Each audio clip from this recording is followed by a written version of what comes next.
అందరికీ శుభోదయం. ఈరోజు పరిసరాల ప్రభావం అనే ఒక కథ గురించి మనం తెలుసుకుందాం. పరిసరాలు అంటే మన చుట్టూ ఉండేటువంటి వాతావరణం, వాటి యొక్క ప్రభావం, ఎఫెక్ట్ అనేది మన మీద ఏ విధంగా ఉంటుంది అనేది ఒక కథ ద్వారా మనం ఈరోజు తెలుసుకుందాం. ముందుగా సమాజంలో ఎన్ని రకాల మనుషులు ఉంటారు? మంచి వాళ్ళు ఉంటారు, చెడ్డ వాళ్ళు ఉంటారు. మరి ఎవరైనా పుట్టుకతోనే మంచి వాళ్ళు చెడ్డవాళ్ళుగా పుట్టారు కదా, మరి వారు ఏ విధంగా మంచివారు అవుతారు, ఏ విధంగా చెడ్డవారుగా మారుతున్నారు అనేది ఒక చిన్న కథ రూపంలో ఈరోజు నేను మీకు చెప్తాను. ఒక అడవిలో ఒక రామచిలుక ఉంది. ఆ రామచిలుక తన రెండు పక్షి పిల్లలతో ఎంతో సంతోషంగా ఉండేది. అయితే ఒక రోజు ఈ రామచిలుక పిల్లలకి ఆహారం తీసుకురావడానికి వెళ్ళినప్పుడు ఒక బోయవాడు వచ్చాడు. బోయవాడు తెలుసు కదా, బోయవాడు అంటే పక్షుల్ని వేటాడి వాటిని అమ్మడం ద్వారా వచ్చినటువంటి సొమ్ముతో జీవనం గడిపేవాడు బోయవాడు. ఈ బోయవాడు ఏం చేశాడంటే ఈ వల వేసి ఈ రెండు పక్షుల్ని తీసుకుని వెళ్ళిపోయిన తర్వాత ఈ రెండు పక్షుల్ని అతని జీవనాధారం ఏంటంటే పక్షుల్ని అమ్మడం ద్వారా వచ్చినటువంటి సొమ్ముతో అతని జీవనం కొనసాగించాలి. మరి అతడు ఆ రెండు పక్షుల్ని ఎవరికి అమ్మాడంటే, ఒకటి ఒక సాధువుకి, మరొకటి ఒక దుష్టుడైనటువంటి ఒక దొంగకి అమ్మడం జరిగింది. అయితే ఈ సాధువు దగ్గర వెళ్ళినటువంటి పక్షి ఎలా ఉండిందంటే, ఈ సాధువు రోజు కూడా ఆ పక్షికి సాత్వికాహారాన్ని పెట్టేవాడు. సాత్వికాహారం అంటే పళ్ళు, కూరగాయలు, గింజలు వంటివి పెడుతూ ఉండేవాడు. ఈ సాధువు ఇంటికి వచ్చినటువంటి అతిథులకి సత్కరించేవాడు, వారికి మర్యాదలు చేసి వారికి ఆతిథ్యాన్ని ఇచ్చేవాడు. ఇవన్నీ కూడా గమనిస్తూ ఉండేది ఆ పక్షి. తర్వాత ఈ సాధువు చెప్పినటువంటి మంచి మంచి మాటల్ని వింటూ, అతని దగ్గరికి వచ్చిన వాళ్ళకి చెప్పేటువంటి మంచి మాటలు వింటూ ఈ పావురం అనేది, పక్షి అనేది పెరిగింది.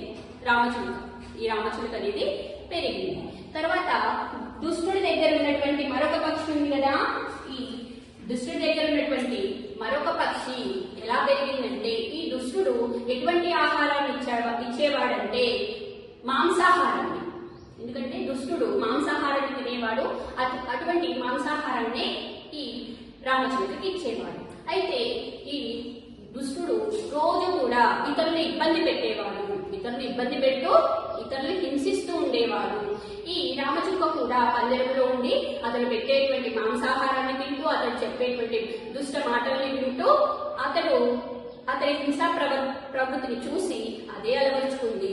కొన్ని రోజులు గడిచిన తర్వాత ఆ రెండు పక్షులు అక్కడ ఉండలేకపోయాయి. వాటికి అడవిలో స్వేచ్ఛగా విహరించాలనేటువంటి కోరిక వచ్చింది. సహజంగా విహంగాలకి అంటే పక్షులకి స్వేచ్ఛగా ఎగరాలని ఉంటుంది కదా, అలాగే రెండు కూడా ఎగరాలనుకున్నాయి. ఆ దుష్టుడి దగ్గర ఉన్నటువంటి చిలుక, సాధువు దగ్గర ఉన్నటువంటి చిలుక రెండు ఏం చేశాయంటే ఆ పంజరంలోంచి బయటకు వచ్చి అడవిలోకి వచ్చాయి. అడవిలోకి వచ్చిన తర్వాత ఈ దుష్టుడి దగ్గర పెరిగినటువంటి చిలుక ఒక మర్రి చెట్టు మీద ఒక గూడును ఏర్పాటు చేసుకుని అందులో ఉండసాగింది. ఈ సాధువు దగ్గర పెరిగినటువంటి చిలుక ఒక జామ చెట్టు పైన నివాసం ఏర్పరచుకొని అక్కడే ఉండింది. అయితే ఈ రెండు కూడా ఇలా ఉంటున్నప్పుడు ఇవి ఏం చేసేవంటే, ఈ చెడ్డ చిలుక, దుష్టుడి దగ్గర పెరిగినటువంటి చిలుక ఏది చెడ్డ చిలుకగా మారింది. ఇది ఏం చేసేదంటే ఆ దారి నుండి వెళ్లే బాటసారులు ఎవరైనా అంటే విశ్రాంతి తీసుకోవడం కోసం ఆ మర్రి చెట్టు కింద ఎవరైనా పడుకొని ఉన్నారనుకోండి, వాళ్ళని హింసించేది. తన ముక్కుతో పొడిచి హింసిస్తూ ఉండేది.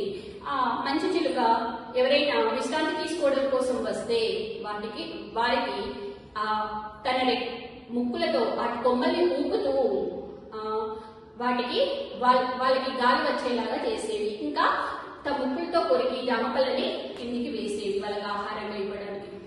ఒకరోజు ఇలాగే ఈ సాధువు అలాగే అడవిలో నుంచి బయటికి వెళ్తూ ఉన్నప్పుడు ఆ విశ్రాంతి తీసుకోవడం కోసము ఆ మర్రి చెట్టు కింద పడుకుంటాడు.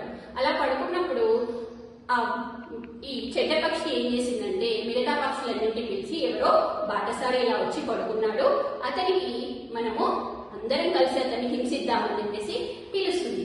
ఆ మాటలు విన్నటువంటి ఆ సాధువు వెంటనే భయపడిపోయి అమ్మో ఈ పక్షులు నన్ను ఏమో చేసేలా ఉన్నాయి అనుకుని అటు నుంచి వెళ్ళిపోతాడు. వెళ్ళి జామ చెట్టు కింద పడుకుంటాడు. జామ చెట్టు పైన ఎవరున్నారు? మంచి పక్షి ఉంది కదా. ఆ మంచి పక్షి ఆ సాధువు దగ్గర నేర్చుకున్నటువంటి మంచి విషయాలన్నీ కనుక అలవడినాయి. అది ఏం చేసింది? వాటి స్నేహితులందరినీ పిలిచి, మిగతా పక్షులన్నింటినీ పిలిచి, ఇతడు బాటసారి అలసిపోయి ఉన్నాడు, ఇతడికి మనం ఆహారంగా జామపళ్ళని ఇద్దామని చెప్పేసి జామపళ్ళని ఇస్తుంది. మరి ఇక్కడ చూసారా, గమనించారా? రెండు పక్షులు ఒక తల్లి దగ్గర పుట్టినప్పుడు ఆ రెండు పక్షులు ఒకే విధంగా ఉన్నాయి. కానీ అవి పెరిగిన వాతావరణం వల్ల ఏం జరిగింది? మంచి వారి దగ్గర పెరిగినటువంటి చిలుక మంచి పక్షిగా మారింది. దుష్టుడైనటువంటి ఈ దొంగ దగ్గర పెరిగినటువంటి చిలుక ఎలా మారింది? దుష్ట చిలుకగా మారింది, చెడ్డ చిలుకగా మారింది. మరి ఈ రెండింటిలో పుట్టుకతో లేనటువంటి, సహజంగా లేనటువంటి గుణం ఏంటి? మంచి చెడు అనేది. ఈ మంచి చెడు అనేది వేటి ద్వారా వీటికి అలవడిందంటారు?